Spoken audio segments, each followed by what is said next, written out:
Hello everyone. ये class 12 political science chapter 1 challenges of nation building का part 2 है। इसमें जो भी रिमेनिंग क्वेश्चंस बच गए थे हम उसको कवर करते हैं और मैं जल्दी ही और भी चैप्टर्स के इम्पॉर्टेंट एमसीक्यूज़ लेकर आऊँगा। तो stay tuned with my channel NCERT YouTube classes. Last class में हमने क्वेश्चन नंबर 30 तक कर लिया था। विच of the following princely states first declare their independence. तो इसका हमारा आंसर था डी, त्रावणकोर। हमारा क्वेश्चन नंबर 31 है, we are at momentous stage in the history of India. By common endeavour we can raise the country to a new greatness, while lack of unity will expose us to fresh calamities. ये जो lines हैं इनके speaker कौन है? Who is the speaker in these lines? ऐसे questions बन सकते हैं। तो इसका आंसर है नेहरू, गांधी जी, सरदार पटेल या मोहम्मद अली जिन्ना। तो इसका आंसर है सी, सरदार पटेल।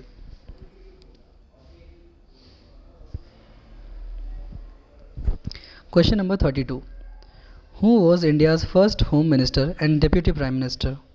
तो इसका आंसर तो आपको पता होगा, ये एक इजी क्वेश्चन है।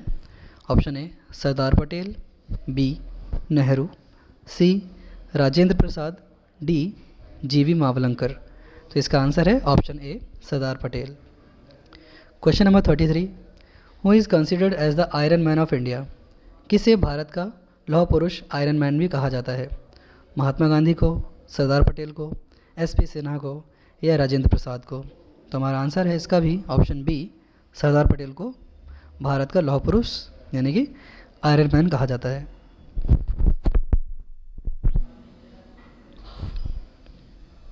सो नेक्स्ट क्वेश्चन है, by signing which document princely states were integrated into Indian union. किस डॉक्यूमेंट पर साइन करके प्रिंसली स्टेट्स को, रियासतों को भारतीय संघ में मिलाया जाता था? Option A accession paper, option B instrument of accession, option C white paper, option D none. तो इसका आंसर है option B, instrument of accession, सहमति विलय पत्र।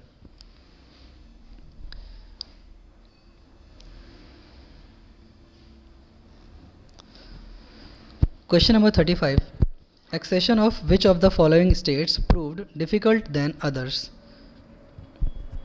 इनमें से किन स्टेट्स का एक्सेशन भारतीय संघ में उनको मिलाना दूसरे स्टेट से मुश्किल पड़ा? Option A Junagadh, Hyderabad, Manipur, Kashmir, option B Rajasthan, Manipur, Junagadh, Kashmir, option C Bhopal, Rajasthan, Manipur, Kashmir, D none. तो इसका हमारा आंसर होना चाहिए जूनागढ़, हैदराबाद, मणिपुर, कश्मीर। हमारा ऑप्शन ए है। Question number 36, match the following according to which these states were integrated into Indian union. किस एक्शन के थ्रू, किस तरीके से प्रिंसली स्टेट्स को इंडियन यूनियन में मिलाया गया, हमें मैच द फॉलोइंग करना है। जूनागढ़ को क्या प्लेबिसाइट के थ्रू मिलाया गया था? क्या हैदराबाद को इंटरनल ऑटोनॉमी के बेसिस पे मिलाया गया था?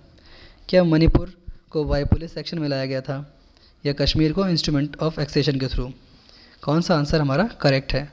Option A, B, C, D. हमारा ऑप्शन कौन सा करेक्ट है? तो हमारा आंसर है ऑप्शन बी, ए का फर्स्ट जूनागढ़ प्लेबिसाइट के थ्रू, बी का थर्ड हैदराबाद पुलिस एक्शन के थ्रू, सी का टू मणिपुर इंटरनल ऑटोनॉमी के बेसिस पर मिलाया गया था, और ऑप्शन डी का four Kashmir instrument of accession पे साइन करके इंडियन यूनियन में मिलाया गया था। Question number 37, which of the following was largest princely states of India.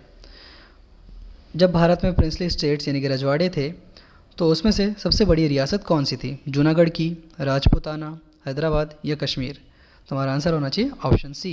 इनके जो राजा थे, इनके जो रूलर थे निज़ाम, वो बहुत ज़्यादा उस समय वर्ल्ड के रिचेस्ट लोगों में आते थे।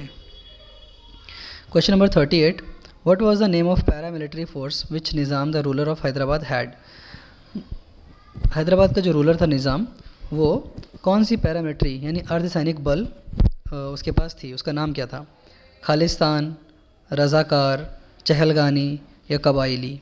तो इसका आंसर होना चाहिए आंसर बी, रज़ाकार्स, उसकी पैरामिलिट्री फोर्स थी। Question number 39, which of the following state adopted constitutional monarchy government? इनमें से किस राज्य ने अपने राज्य में कॉन्स्टिट्यूशनल मोनार्की, संवैधानिक राजतंत्र को अडैप्ट किया? हैदराबाद, मणिपुर, जूनागढ़ या सिक्किम? तुम्हारा आंसर होना चाहिए ऑप्शन बी, मणिपुर। मणिपुर में इलेक्शन होने के बाद उन्होंने संवैधानिक राजतंत्र यानी कॉन्स्टिट्यूशनल मोनार्की को अडॉप्ट किया। Question 40, Maharaja Bodhchandra Singh was the ruler of which of the following princely states? Bodhchandra Singh Maharaja किस राज्य के राजा थे? सिक्किम, हैदराबाद, कश्मीर या मणिपुर? तो इसमें से किस रियासत के वो राजा थे? इसका आंसर होना चाहिए option D, Manipur. Question 41, state reorganisation commission is also known as? Bharat में स्टेट्स को रीऑर्गेनाइज करने के लिए on the basis of language कौन सी कमीशन बनाई गई थी? भाषा के आधार पर भारत में राज्यों को मिलाने के लिए कौन सी कमीशन बनाई गई? State reorganisation commission.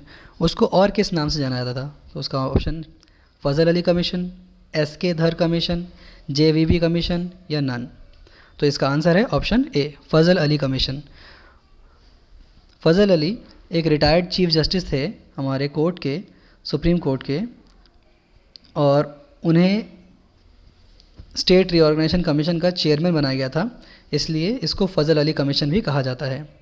और फॉर एक्स्ट्रा इन्फॉर्मेशन, एस.के. धर और जे.वी.पी. कमीशन भी बनाया गया था स्टेट रीऑर्गेनाइजेशन कमीशन से पहले, ये चेक करने के लिए कि क्या राज्यों की मांग की भाषा के आधार पर उन्हें अलग होना है, ये एक्सेप्ट की जा सकती है। लेकिन इन दोनों ने बोला, एस.के. धर और जे.वी.पी. कमीशन का आंसर था कि no, India can not be divided on the basis of language, क्योंकि इंडिया में बहुत सारी लैंग्वेज है, इससे इंडिया पूरा बढ़ जाएगा, इसलिए इन्होंने इसको मना कर दिया। इनका आंसर था कि इंडिया को एडमिनिस्ट्रेटिव यानी कि प्रशासनिक तौर पर बांटा जाना चाहिए। Question number 42, which of the following states was not the part of the old Madras province? इनमें से कौन सा स्टेट पुराने मद्रास प्रोविंस का पार्ट नहीं था? तमिलनाडु, केरला, कर्नाटका या महाराष्ट्र? तो आंसर स्टेट फॉरवर्ड है, आपको पता होना चाहिए। Option D is the answer, Maharashtra पुराने मद्रास का पार्ट नहीं था, बाकी तीनों थे। विच of the following year Congress held it's Nagpur session? Congress का नागपुर अधिवेशन कब हुआ था? नागपुर सेशन कब हुआ था? 1920, 1922, 1921, 1923? सो वेदर इट वॉज 1920, 1922, 1921 और 1923? तो इसका आंसर है option A, 1920। Question 44, movement for separate Andhra state was called? Andhra state को सेपरेट करने के लिए जो मूवमेंट चलाया गया उसका नाम क्या था? ये क्वेश्चन काफ़ी इंपॉर्टेंट हो सकता है। तयभागा movement, Pahadia movement, Vishal Andhra movement या नन? तो इसका आंसर है option C, Vishal Andhra movement. Question 45, Potti Sriramulu, a Congress leader and a veteran Gandhian, went off an infinite strike for how many days? उन्होंने कितने दिन की भूख हड़ताल करी थी पोटी श्रीरामुलु ने, जो कि आंध्र प्रदेश की आज़ादी के लिए लड़ रहे थे? 50 days, option B 54 days, 56 days और 52 डेज़? तो इसका आंसर होना चाहिए ऑप्शन सी, 56, यानी कि 56 दिनों की भूख हड़ताल के बाद उनकी डेथ हो गई थी। विच of the following was the first state of India which was created on the basis of language? इनमें से कौन सा भारत का पहला राज्य है जो भाषा के आधार पर अलग हुआ, भाषा के आधार पर बना? वॉज इट आंध्र प्रदेश, केरला, मणिपुर और सिक्किम? तो इसका आंसर होना चाहिए ऑप्शन ए, आंध्र प्रदेश पहला राज्य बना जो भाषा के आधार पर अलग हुआ था। और कब बना था? तो आपको ये ध्यान होना चाहिए, 1953 में बना था, और 1952 में प्राइम मिनिस्टर ने इसके अलग होने की डिमांड एक्सेप्ट कर ली थी। तो ये दोनों बातें अलग हैं, आपको ये पता होना चाहिए। विच of the following state was not a princely state? इनमें से कौन सा स्टेट एक रियासत नहीं था, प्रिंसली स्टेट नहीं था? हैदराबाद, राजपूताना, ग्वालियर या पंजाब? तो ये क्वेश्चन भी हमें पता होने चाहिए। कि हैदराबाद, राजपूताना और ग्वालियर ये सब रियासतें यानी कि प्रिंसली स्टेट थी, जबकि पंजाब एक ब्रिटिश स्टेट था। तो हमारा आंसर है option D, Punjab. The government appointed, question number 48, the government appointed a state reorganisation commission to look into the question of redrawing the boundaries of states in which year. कि government ने एक state reorganisation commission बनाया था, वो कौन से साल बनाया था? 1953, 1954, 1952 और 1956। तो इसका आंसर होना चाहिए 1953। 1953 में गवर्नमेंट ने स्टेट रीऑर्गेनाइजेशन कमीशन बनाया और 1956 में स्टेट रीऑर्गेनाइजेशन एक्ट आया, जिसके अकॉर्डिंग बाद में हमारे देश में कुछ राज्य बने। वो नेक्स्ट क्वेश्चन है, question number 49, the state reorganisation act led to the creation of how many states and union territories. जो स्टेट रीऑर्गेनाइजेशन एक्ट पास हुआ 1956 में, उसके ज़रिए भारत में कितने राज्य और कितने केंद्र शासित प्रदेश पहले पहले बने?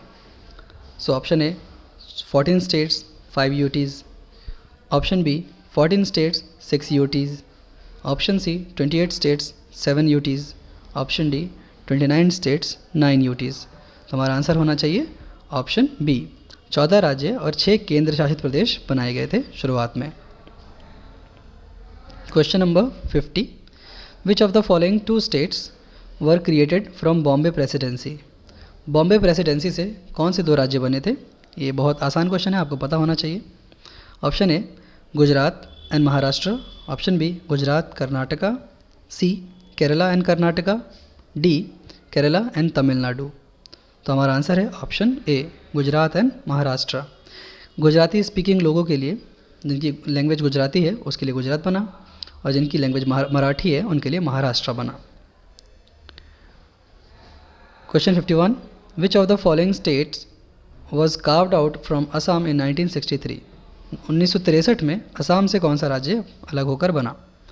Option A Nagaland, B Tripura, C Sikkim, D Mizoram. तो इसका आंसर है ऑप्शन ए, 1963 में नागालैंड बना था। विच of the following state was not created in the year 2000। 2000 में इनमें से कौन सा स्टेट नहीं बना था सन 2000 में, in the year 2000? Chhattisgarh, Uttarakhand, Jharkhand या हिमाचल प्रदेश। तो इसका आंसर है ऑप्शन डी, हिमाचल प्रदेश, क्योंकि छत्तीसगढ़, उत्तराखंड और झारखंड ये तीनों ही राज्य सन 2000 में बने थे। Question 53, in the year 2014 Telangana was carved out from which of the following state. 2014 में तेलंगाना कौन से राज्य से अलग होकर बनाया गया? ऑप्शन उड़ीसा, आंध्र प्रदेश, केरला या तमिलनाडु। तो इसका आंसर बहुत सिंपल है, आंसर बी, आंध्र प्रदेश से अलग होकर बना। Question 54, which of the following states was ruled by Chogyal dynasty. इनमें से कौन सा स्टेट है या फिर रियासत है, प्रिंसली स्टेट है, जो कि चोग्याल डायनेस्टी के थ्रू रूल करते थे? असम, ऑप्शन बी सिक्किम, सी मणिपुर, डी त्रिपुरा। तो इसका आंसर है ऑप्शन बी, सिक्किम। सिक्किम जो था वहाँ पर चोग्याल डायनेस्टी रूल करती थी। Question 55, which of the following state were formerly a union territory and later became a state. इनमें से कौन सा जो स्टेट है वो पहले यूटी हुआ करता था और बाद में स्टेट बन गया? क्या हिमाचल प्रदेश था, या त्रिपुरा, या मिज़ोरम, या ऑल? तो इसका आंसर है ऑप्शन डी, ऑल। ये सारे ही पहले यूटी होते थे और अब ये सारे के सारे राज्य हैं। त्रिपुरा, मिज़ोरम और हिमाचल प्रदेश ये सब अभी राज्य हैं। अभी हमारे पास 8 यूटीज़ हैं जिनके नाम आपको पता होने चाहिए। So thank you so much for the class. उम्मीद करता हूँ कि आप लोगों को ये सेशन पसंद आया होगा। काफ़ी इंपॉर्टेंट क्वेश्चन है आपके एग्ज़ाम पर्सपेक्टिव से। और थैंक यू। चैनल को लाइक, शेयर, सब्सक्राइब ज़रूर करें।